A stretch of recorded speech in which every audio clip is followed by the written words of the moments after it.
An exciting 3 chapters. So much better than the story of Joseph. Yeah. That got boring after a while. Testing his brothers, doing this, doing that, blah, blah, blah. So here, you get some very interesting stuff. A lot of history, a lot of intrigue, a lot of forgetful kings and pharaohs. So in the first couple verses, what jumped out at you guys?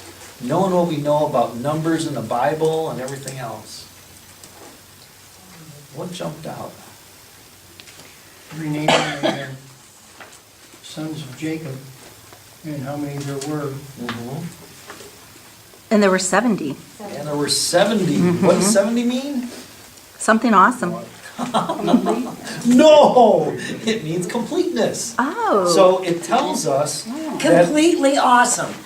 There you go. There you go. don't make it easy. That's what I'm writing. Completely awesome. Completely awesome. So we know that we see the sons of Israel, and they numbered 70, so that tells us the whole complete awesome nation of Israel went to Egypt. Every last one of them. None of them were left behind. So they were in no other place except Egypt. There were more there, of course, than them, correct? What do you mean? Well, the 70 were not just the slaves of the Egyptians. There were more. Oh, well, these were the Just descendants of Jacob's. Jacob. Okay. But remember, he had servants and he had a bunch of other stuff. Okay. So they were there with him. Okay. But, just like when you think of the miracle of the loaves and the fish, Okay. how it specified that men were there, 5,000 men, but we know that the men had wives and kids, and Okay. it could have been like 15, 20,000. So there were a lot of people there. Okay. And Joseph and all his brothers and all that generation died. Well, that was quick.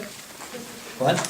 That was quick. Oop, they're I dead. think this is like 400 years later, isn't it, or something? Well, Is the it? whole thing was 400 years, but it was a period of time. Yeah.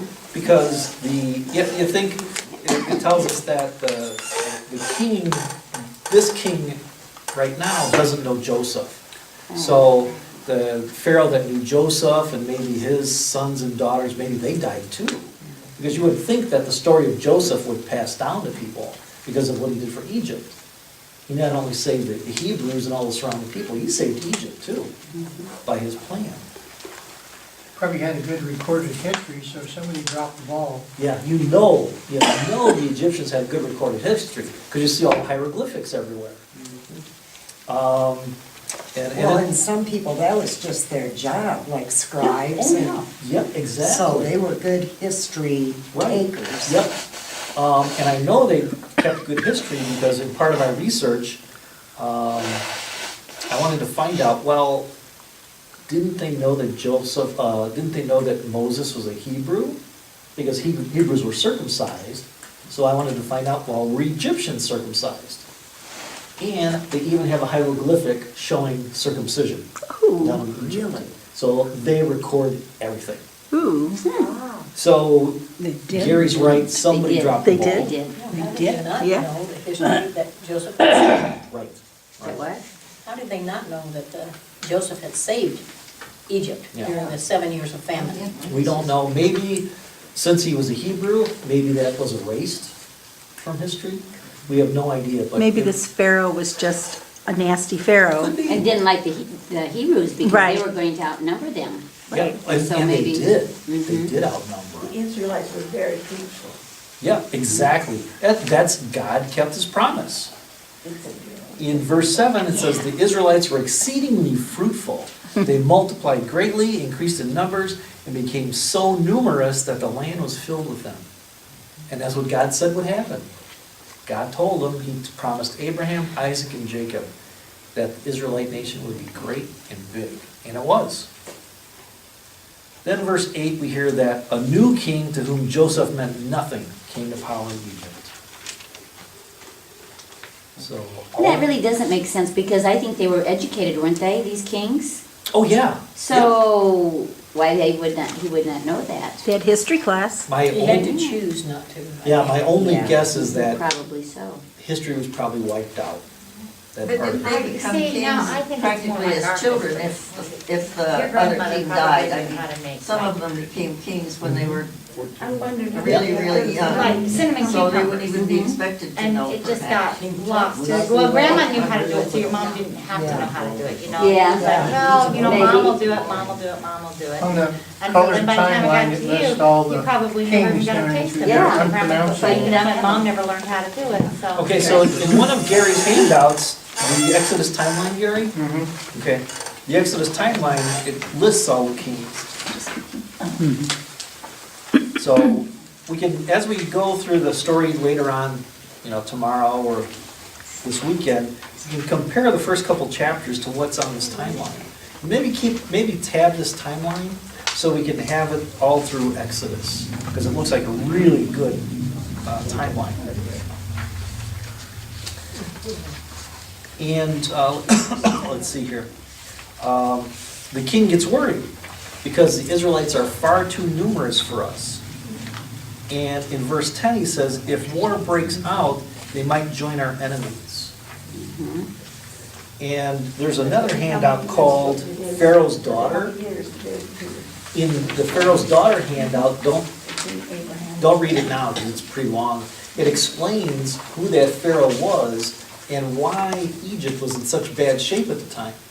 Because he went out to wars everywhere. And he depleted the economy, he depleted the finances, so that's why he's worried about war. So, further proof that history outside of the Bible supports what's in the Bible. We don't get a lot of details of why the Pharaoh was worried, but outside history tells us that he was a warmonger, he didn't know how to control finances, he was a worrywart, and we'll see how that worrying affects his other policies in Exodus. So, as in any country, if you're worried about somebody, you oppress them. And that's what happened. They put slave masters over them to oppress them with forced labor. And then they built the store cities. Once again, we know that Egypt is a great store city. Even before the time of Joseph, Joseph helped out build it, and that continued.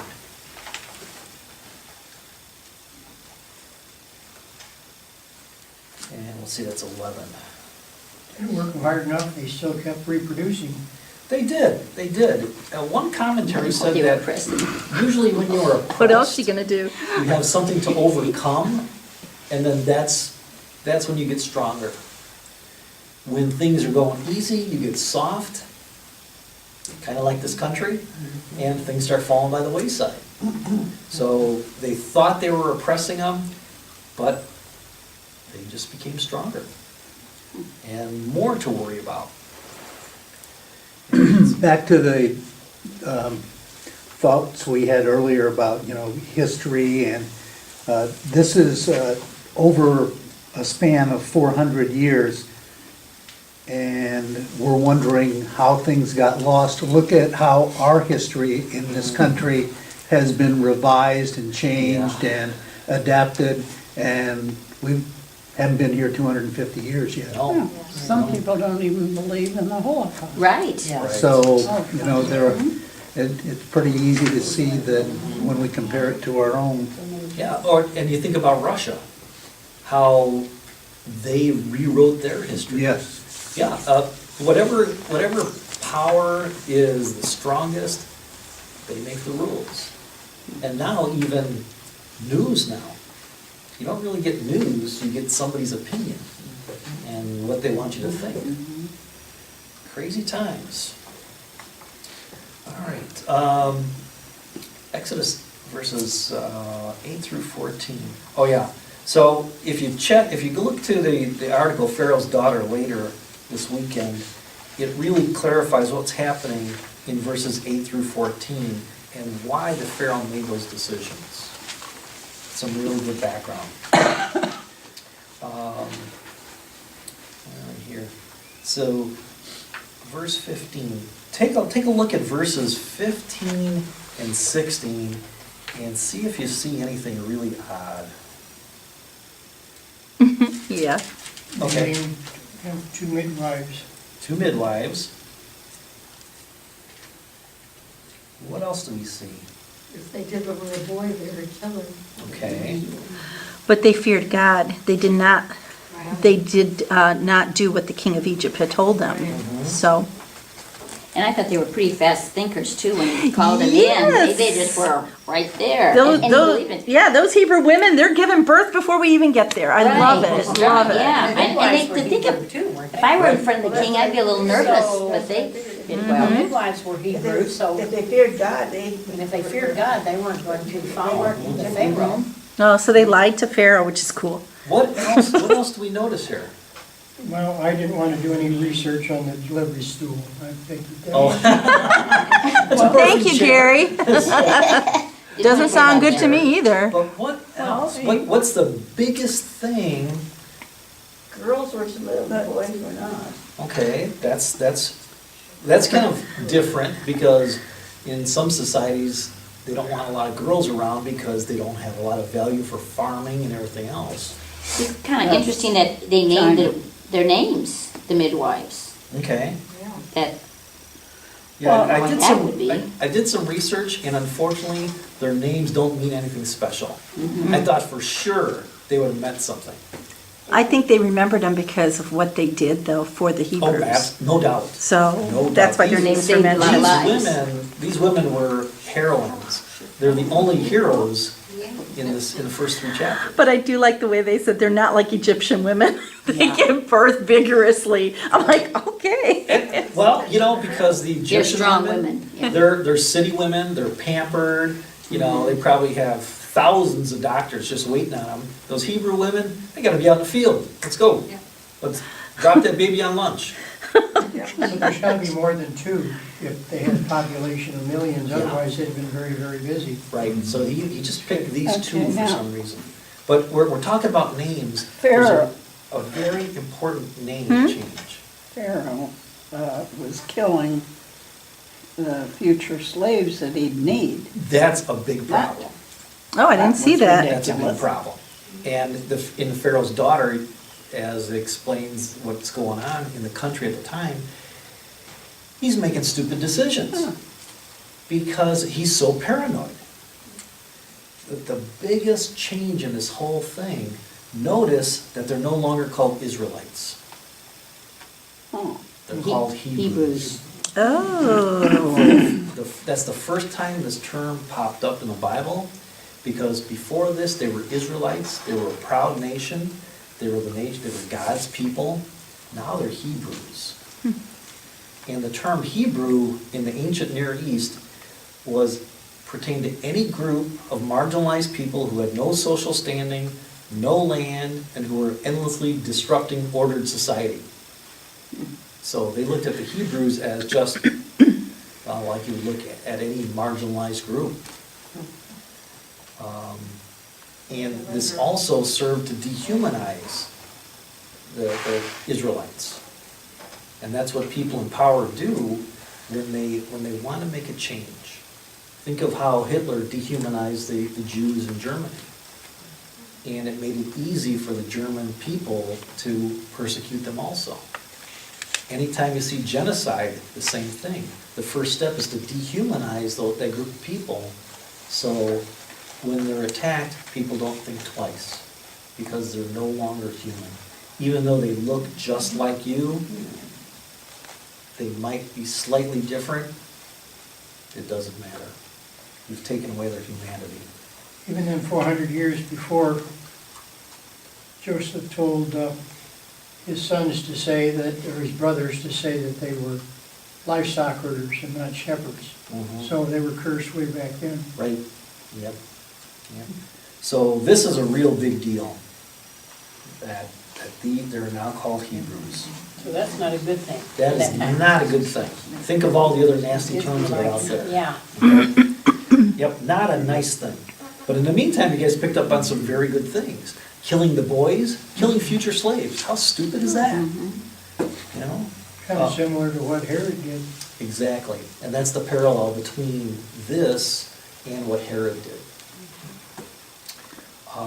And then the women, they just They just stepped forward.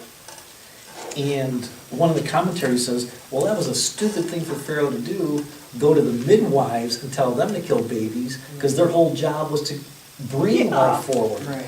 So they're not, it went against every fiber of their being, you know? But don't you love what God did then? He increased them even more. They kept multiplying. Yep. Those midwives are very busy. In Exactly. chapter 16, it might be like late-term abortion. Yeah, yeah. Yep. Yep, that's why I'm wearing this shirt today. Life Runners, this group opposes abortion. So, what the king was doing here was, like Gary said, just like late-term abortion. And that they're just getting later and later, even to the point after birth now. So, Exodus 19, the midwives talk about the vigorous Hebrew women that they give birth before we even get there. So, did they tell a lie?